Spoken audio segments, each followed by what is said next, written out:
Hello everyone, welcome to biology tutorials.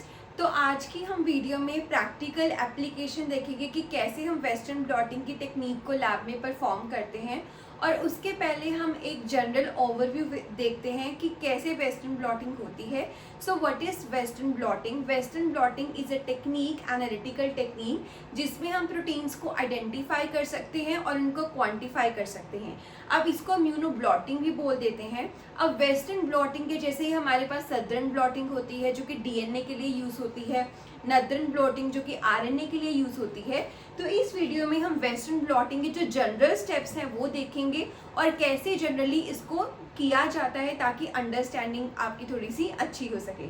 So talking about the western blotting, अब इसमें हमारे पास दो टेक्निक्स कंबाइंड होती है। एक होता है आपका एसडीएस पेज और उसके बाद हम करते हैं वेस्टर्न ब्लॉटिंग। अब होता क्या है कि अगर आप जब इलेक्ट्रोफोरेसिस करते हो, एसडीएस पेज परफॉर्म करते हो, तो आपके पास क्या होता है कि एक तरह के जो प्रोटीन्स है, प्रोटीन्स आपकी मेम्ब्रेन के ऊपर आ जाते हैं, मतलब जेल के ऊपर आपके प्रोटीन्स आते हैं। अब इन्हीं प्रोटीन्स को जो आपके जेल के ऊपर है उनको हमने एक मेम्ब्रेन के ऊपर ट्रांसफर करना होता है ताकि उस मेम्ब्रेन के ऊपर हम बाद में डिटेक्शन वाला प्रोसेस परफॉर्म कर सकें। तो इसके लिए सबसे पहले हम सैंपल को प्रिपेयर करते हैं, मतलब जो भी हमारा एसडीएस के पहले जो भी प्रोसेस है वो परफॉर्म करेंगे, एसडीएस पेज करेंगे। अब एसडीएस पेज करने के बाद जो भी हमारे प्रोटीन्स आ जाएंगे ऑन द जेल, अब हमें उनको करना है ट्रांसफर। तो प्रोटीन ट्रांसफर के लिए हम क्या करेंगे? सबसे पहले आपके पास जेल के ऊपर प्रोटीन्स है। अब जेल के ऊपर जो प्रोटीन्स हैं उनको या तो पीवीडीएफ मेम्ब्रेन के ऊपर या फिर नाइट्रोसेलुलोज मेम्ब्रेन के ऊपर, दोनों में से किसी भी मेम्ब्रेन के ऊपर हम ट्रांसफर कर सकते होते हैं। अब यहाँ पे ट्रांसफर करने के लिए आप यूज करते हैं एक ट्रांसफर बफर। अब इस वीडियो में आप देखोगे कि हमने पहले जेल लिया और जेल के ऊपर जो प्रोटीन्स थे उसको आप व्हाइट कलर का पेपर वीडियो में देखोगे, which is your PVDF membrane. अब पीवीडीएफ मेम्ब्रेन के साथ हमने एक लिक्विड डाला हुआ है, दैट इज ट्रांसफर बफर। नाम से पता लग रहा है तो आप देखोगे कि एक तरह सा बॉक्स होगा, उस बॉक्स में हमने ट्रांसफर बफर डाला होगा और ट्रांसफर बफर में आपका एक सैंडविच बना होगा। This is the sandwich. अब ये सैंडविच क्या होता है कि आपके पास पीवीडीएफ मेम्ब्रेन होती है जिसके ऊपर आपने प्रोटीन्स को ट्रांसफर करवाना है, उसके साथ आपका जेल होता है और उसके आसपास वाटरमैन फिल्टर पेपर या फिर स्पॉन्ज पैड्स लगाए होते हैं।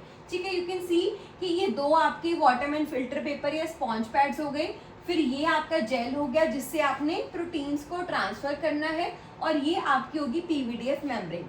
अब इसके बाहर हम क्या करते हैं? इलेक्ट्रिक फील्ड अप्लाई करते हैं, करंट को चेंज करते हैं और उसके बाद ऑन कर देते हैं सिस्टम को।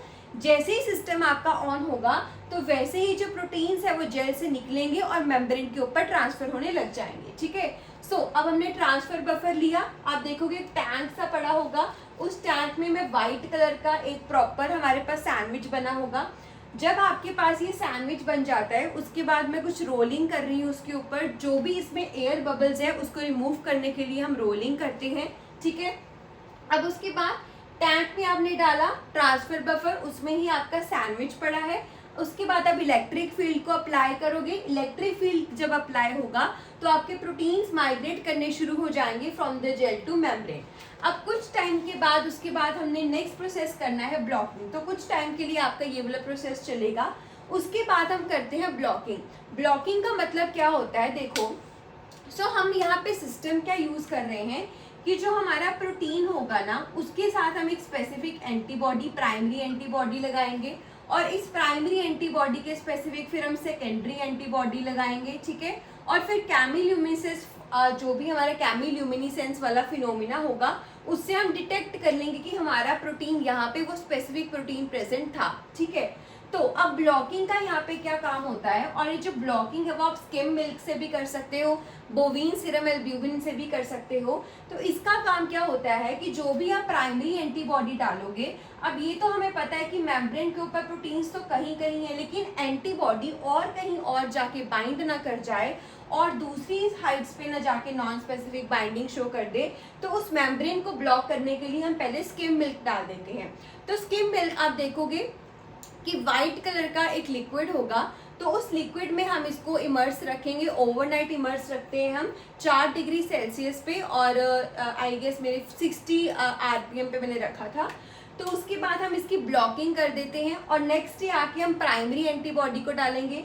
फिर प्राइमरी एंटीबॉडी को डालने के बाद उसकी वॉशिंग होगी, ताकि अगर कोई एक्स्ट्रा एंटीबॉडी होगी जो कहीं पे नहीं बाइंड की होगी वो इरेज ऑफ हो जाएगी, वॉश ऑफ हो जाएगी। उसके बाद हम फिर से वॉशिंग करेंगे TBS के साथ। वॉशिंग हमारी 3 से 4 बार 5-5 मिनट्स के इंटरवल के बाद होती रहेगी।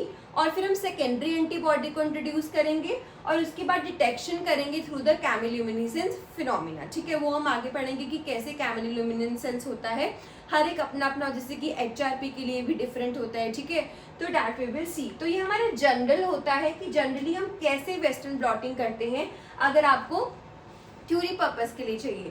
तो इसके बाद for the reference I have attached the video कि कैसे वेस्टर्न ब्लॉटिंग हमारी होती है। So do see the video and comment if you like the video and do subscribe the channel. Thank you everyone. So after performing the SDS page, तो यहाँ पे हमने SDS page को परफॉर्म कर लिया था। इसके बाद हम जेल को एक्सट्रैक्ट करेंगे जिसमें कि हमारे प्रोटीन्स है, राइट। अब यहाँ पे जैसे कि मैंने आपको बोला था कि सैंडविच बन चुका है, ठीक है। हमने PVDF मेम्ब्रेन ले ली है, उसके साथ वेस्टर्न ब्लॉट के साथ सैंडविच बना के ट्रांसफ़र बफर से हमने ट्रांसफ़र बफर को डाल के उसके बाद हमने इस अपैरेटस के ऊपर वो सैंडविच रखेंगे और जो हमारा इलेक्ट्रिक करंट है वो सप्लाई करेंगे, मतलब जो भी हमारा सिस्टम है उसको ऑन कर देंगे। सो यू कैन सी हियर, यहाँ पे मैंने पहले सारा जो बफर है उसको बाहर निकाल दिया था। उसके बाद जो भी अब हमारा जेल है उसको मैंने निकाला था हमारा अपैरेटस से। और ये जो आप साइड पे रेड कलर का पूरा देख रहे हैं, इसके ऊपर ही हम रखेंगे जेल को और मेम्ब्रेन का सैंडविच बना के, और फिर उसके ऊपर हम जो भी है वो रन कर देंगे। ना यू कैन सी कि ये जो हमारी प्लेट थी जो है इसको हमने वॉश कर लिया था अच्छे से मीथेनॉल वगैरह के साथ, और उसके बाद हमने लिया था हमारा PVDF membrane and Waterman filter paper, ताकि हम एक सैंडविच बना सकें। सो अब यहाँ पे एक होता है कि आपने कभी भी जो भी आपका PVDF मेम्ब्रेन है उसको हैंड से टच नहीं करना होता। तो हैंडलिंग के time what you have to use is only the forceps while handling, right. So this is the apparatus जो कि हम यूज़ करते हैं इसको ट्रांसफ़र करने के लिए। सो अब ये मैंने प्लेट ले ली है। इस प्लेट में से, जो कि मेरी SDS वाली थी, इसमें से मैं अब जेल को एक्सट्रैक्ट कर लूँगी। अब इसके लिए we will take a little, you can say कि सेपरेटर। तो इससे मैं दोनों प्लेट्स को बहुत ही ज़्यादा मतलब केयरफुली दोनों प्लेट्स को सेपरेट करूँगी। और जब प्लेट को सेपरेट करेंगे आप उसमें एक जेल लाइक का स्ट्रक्चर देखोगे जो कि सॉलिडिफाई हो चुका होगा, जिसमें कि आपके प्रोटीन्स के बैंड्स बने होंगे, ठीक है। So I have removed the plate. अब उसके बाद थोड़ा से टूट गया था, बट उसको मतलब मुझे नहीं चाहिए था वो वाला पार्ट, एज मेरे प्रोटीन्स उसमें नहीं थे। So it was not a big deal, right. तो ऊपर का जो स्टैकिंग जेल था वो स्टैकिंग जेल मैंने यहाँ पे रिमूव कर दिया है। So here we have remove the stacking gel, उसकी हमें ज़रूरत नहीं है। और जो नीचे वाला हमारा रिजॉल्विंग वाला पार्ट था, सेपरेटिंग वाला पार्ट था, उसको हम with the help of forcep वगैरह अब ट्रांसफ़र कर लेंगे, ठीक है। अब इसके लिए थोड़ा सा इसके ऊपर हमने वॉशिंग करनी होती है ताकि ये इजीली हमारा जो मेम्ब्रेन है वो उससे बाहर निकल आए, ठीक है। So here I am gonna supply some of this transfer buffer. तो ऊपर थोड़ा सा ट्रांसफ़र बफर लेके हमने वॉशिंग की अच्छे से। So here we are washing so that हमारा थोड़ा सा इजीली वो बाहर आ जाए। One more time. So transfer buffer थोड़ा सा और डाला हमने। अब इसके बाद will try with this separator कि हमारी जो मेम्ब्रेन है वो उससे हट जाए। So you can see here we are separating our membrane slowly by slowly and carefully. So approximately ये थोड़ा सा हो चुका है, थोड़ा और ट्रांसफ़र बफर हम डालेंगे। So now after washing many times, now our membrane can come off very easily. So here we have washed. अब नीचे जो आप ब्लू लाइन देख रहे हो और जो नीचे येलो है ये आपकी डाई है। जब ये नीचे आ जाती होती है तब उसके बाद हमें पता लगता है कि जो आपका इलेक्ट्रोफोरेसिस का रन था वो कंप्लीट हो चुका होता है, ठीक है। So now with the help of forcep अब अपनी जो मेम्ब्रेन है उसको लेके आना शुरू करेंगे। उसके पहले जो भी हमारा PVDF मेम्ब्रेन वाला सैंडविच है, इसके ऊपर मैंने ट्रांसफ़र बफ़र को डाला है। इसको ड्राई नहीं होने देना होता है, अगर ये ड्राई हो जाए तो मतलब ड्राई का भी सिस्टम होता है, बट यहाँ पे हम वेट सिस्टम यूज़ करते हैं ट्रांसफ़र के लिए, ठीक है। सो अब ये हमने ले ली हमारा। उसके बाद हाँ, अब दूसरी बात, जो भी आपका PVDF मेम्ब्रेन होता है ना, इसको आपने पहले एक्टिवेट करना होता है। देखो पहले मैंने वाटरमैन फ़िल्टर पेपर रखा, उसके ऊपर मैंने PVDF मेम्ब्रेन रखी। PVDF को पहले मैंने एक्टिवेट किया था मीथेनॉल डाल के। जब आप कुछ मीथेनॉल डाल देते हो उसके बाद ही आप PVDF मेम्ब्रेन को यूज़ कर सकते हो, नहीं तो आप उसको नहीं यूज़ कर सकते। That is used for the activation of the PVDF membrane. अब देखो थोड़ा सा और हमने उसके ऊपर ट्रांसफ़र बफ़र लगाया। अब यहाँ पे जो हमारा जेल वाला पार्ट था, अब हम उसको ट्रांसफ़र करेंगे further, right. So slowly by slowly with the help of this we are going to transfer it on our PVDF membrane. So here it goes. So धीरे धीरे से हम थोड़ा सा टेक्निक यूज़ करके इसको ट्रांसफ़र करने की कोशिश करेंगे, राइट। जो भी हमारा सैम्पल है एक्चुअली प्रोटीन का, यहाँ पे वो विजिबल नहीं है, वो बाद में स्टेनिंग के बाद प्रॉपरली विजिबल हो जाएगा जब हम एंड पे करेंगे, ठीक है। So now I am transferring it further.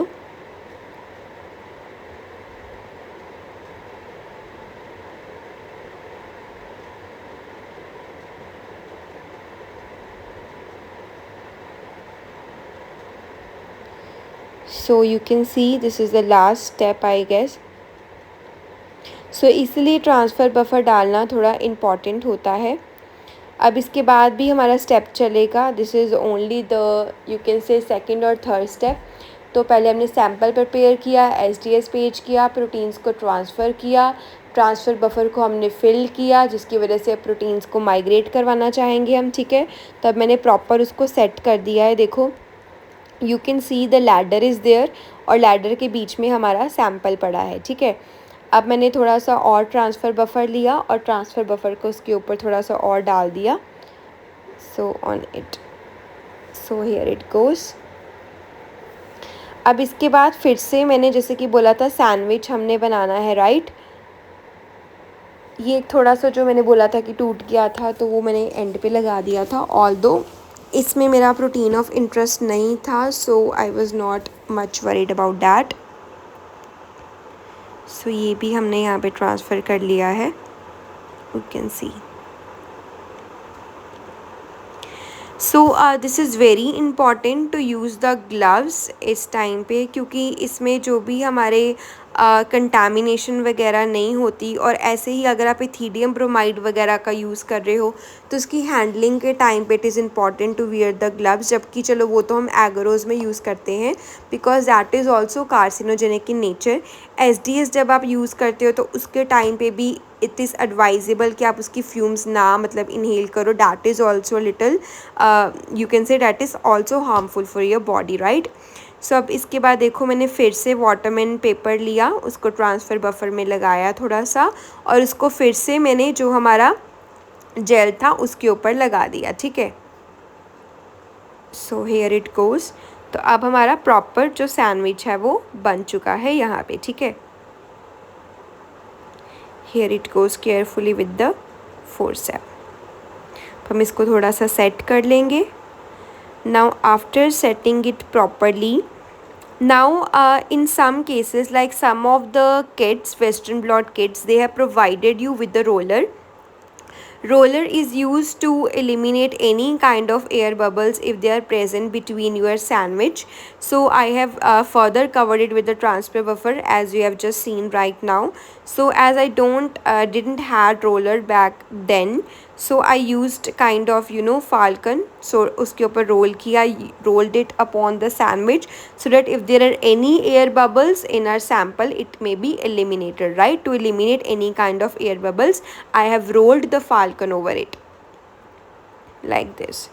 So after this, our next step will be covering it properly so that we can switch on our supply. We will set up the electric current. So in case of Western blotting, you just have to change the current, which is important in this part, right? So I will be cleaning it now properly, any of the leftover transfer buffer and all. Then I will be covering this apparatus with the black colored lid which comes with it. So let's clean it properly. So we have cleaned it. It's all set now. This is the corner one tape which we have adjusted now. Now take on your upper part and put it on it. So like this. So now we have completely set it and we had switched on the supply. Now here we have prepared our skim milk. So skim milk हमने prepare किया था properly, ठीक है. उसके बाद हमने उसको vortex करके थोड़ा सा एक्टिवेट किया था. ना स्किम मिल्क में हमने जब हमारा ट्रांसफ़र हो चुका था उसके बाद हमने स्किम मिल्क लगाया ब्लॉकिंग के लिए. ब्लॉकिंग के बाद हमने फर्दर उसको रख दिया ओवरनाइट. सो स्किम मिल्क को हमने रख के ओवरनाइट 4 डिग्री सेल्सियस पे हम रख देते हैं. तो अगले दिन आके हम प्राइमरी एंटीबॉडी को इंट्रोड्यूस करेंगे, ठीक है. सो प्राइमरी एंटीबॉडी हमारी कोई भी हो सकती है. तो ब्लॉट को it will be incubated in a dilution of primary antibody which will be directed against the protein of interest, ठीक है. For example IgG immunoglobin G molecule will bind to the blot if it detects its antigen, ठीक है. तो अपना protein of interest के खिलाफ suppose IgG ने bind कर लिया, ठीक है. तो इसी इंट्रैक्शन को विजुलाइज करने के लिए फिर हम फर्दर इसको सोल्यूशन ऑफ सेकेंडरी एंटीबॉडी में रखेंगे जो कि IgG स्पीशीज़ के अगेंस्ट डायरेक्टेड होगी. It means if the primary antibody it was raised in a rabbit, then the secondary antibody would be anti rabbit IgG, ठीक है. तो सेकेंडरी एंटीबॉडी भी लेबल हो जाएगी, ठीक है. तो पहले हमारा आया प्रोटीन ऑफ इंटरेस्ट, फिर प्राइमरी एंटीबॉडी, फिर सेकेंडरी एंटीबॉडी. फिर हमने इसको विजुलाइज करना है डिफरेंट लेबल्स अटैच की वजह से. जो कॉमन हम इसमें मेथड यूज़ करते हैं कि जो आपका सेकेंडरी एंटीबॉडी होती है that is enzyme linked, right. तो जब सेकेंडरी एंटीबॉडी आपके प्राइमरी एंटीबॉडी के साथ अटैच हो जाती है उसके बाद हम उसको एक एंजाइम सबस्ट्रेट सोल्यूशन में डालते हैं जहाँ पे जो एंजाइम आपका सेकेंडरी एंटीबॉडी से लगा होता है वो सबस्ट्रेट को कन्वर्ट करता है इनसॉल्युबल कलर प्रोडक्ट पे जो कि आपका नाइट्रोसेलुलोज या फिर PVDF मेम्ब्रेन के ऊपर प्रेसिपिटेट हो जाता है जिससे हमें अपने प्रोटीन ऑफ इंटरेस्ट की पोजीशन का पता लग जाता है. Okay, so this was all about the western blotting. Thank you everyone.